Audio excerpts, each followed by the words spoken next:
বন্ধুরা, হঠাৎ করেই আমার শরীরটা খুবই খারাপ। তো জানি না, সবাই বলছে যে জন্ডিস হয়েছে। তো আমাদের এইখানে জন্ডিসের ফ্রি যে ভালো করে, কেউ ভালো ওষুধ দেয় সেটা আমার জানা নেই। তো দেখি যাবো একটু বাপের বাড়িতে, কারণ ওইখানে ঠাকুমা আছে, খুব ভালো চিকিৎসা করে জন্ডিসের। কিছু খেতে পারছি না, মাছ মাংস ডিম কিচ্ছু খেতে পারছি না। আর ভিতরে মানে সবসময় একটা চোরা জ্বর থাকে। তো দেখি যাবো আজকে বাড়িতে, সঙ্গে থাকুন, চলো আমাদের সঙ্গে যাওয়া যাক। দেখো সবাই রেডি হয়ে গেছে মামা বাড়ি যাওয়ার জন্য। আমি ভাবিনি যে এখন বাড়িতে যাব, শুধুমাত্র শরীরটা খারাপের জন্য যাচ্ছি। তো 3 দিন থাকবো। এটা মুখ ঢেকে রেখেছে, কত বড় বদমাইশ দেখো। মুখ। চলে আসলাম আমরা বাস স্ট্যান্ড, মনা গেছে জল আনতে। বাসের অপেক্ষা করছি গাইস, কিন্তু এখনো বাস ঢোকেনি। আর 15 মিনিট পর হয়তো বাসটা আছে।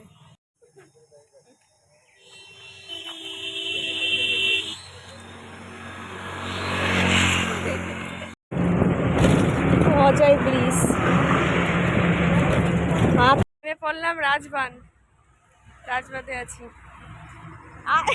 ওই দুটো লুকিয়ে আছে, দেখো কি বদমাইশ। দুজনে কেউ আসবে না যে ক্যামেরার সামনে, দুজনে লুকিয়ে আছে। আমাদের টোটো আসছে, ফোন করলাম।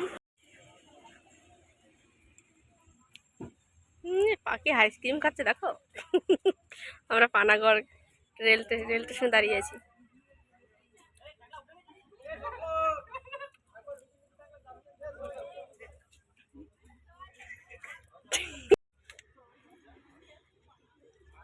পুরো কাগজটা খুলছি এখনই।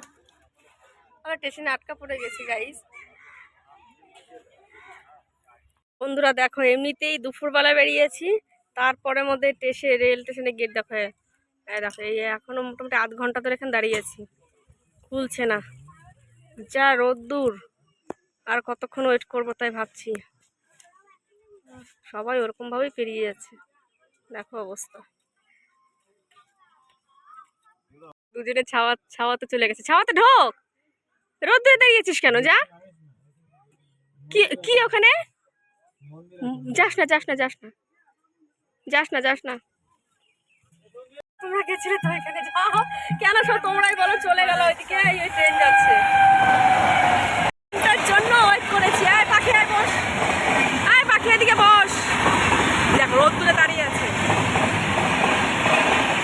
এই ট্রেনটার জন্যই আমরা ব্যাস।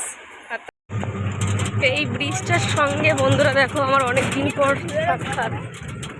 অনেকদিন পর এই ব্রিজটার সঙ্গে সাক্ষাৎ হতো। বহুদিন পর এলাম এই রাজবাঁধের এই ব্রিজটা। এইদিকে দেখো চালানের মতো, আর এই দিকটা পুরো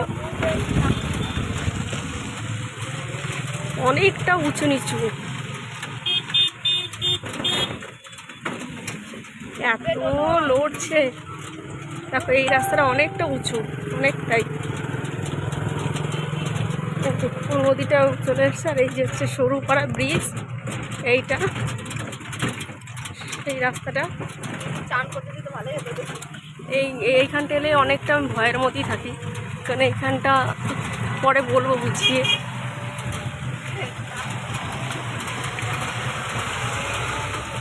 অনেকটা উঁচু নিচু এই জায়গাটা, রাস্তাটা হচ্ছে অনেকটা উঁচু নিচু।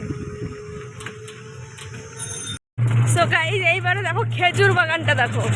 প্রত্যেকটা এই রাস্তার পাশে তো খেজুর বাগান। ও প্রত্যেকটা না, আমার কাছ থেকে শুনে নাও গাইস, রাস্তাটা খুব সুন্দর। হ্যাঁ, এবং দুপাশে এত সুন্দর খেজুর গাছ। আর আমার মা বলছে প্রত্যেকটা রাস্তায় খেজুর। দেখো রাস্তা দু সাইডে এত সুন্দর পরিবেশ, দেখো শুধুমাত্র খেজুর বাগান, মাঝখানে আবার গরু বেরোচ্ছে দেখো। আহারে, এই দেখো। ওয়াও, এই রাস্তাটা অনেকদিন পরে এলাম, যদিও অনেকদিন পরে এসছি রাস্তাটা। দেখি বাবা, ফোনটা আবার জলের তলে ফেলাই দিচ্ছে। মায়ের বাবার বাড়ি এটা। মায়ের বাবার বাড়ি এখন আসি নাই, মায়ের বাবার বাড়ি এখন দেরি আছে। চাপ চাপে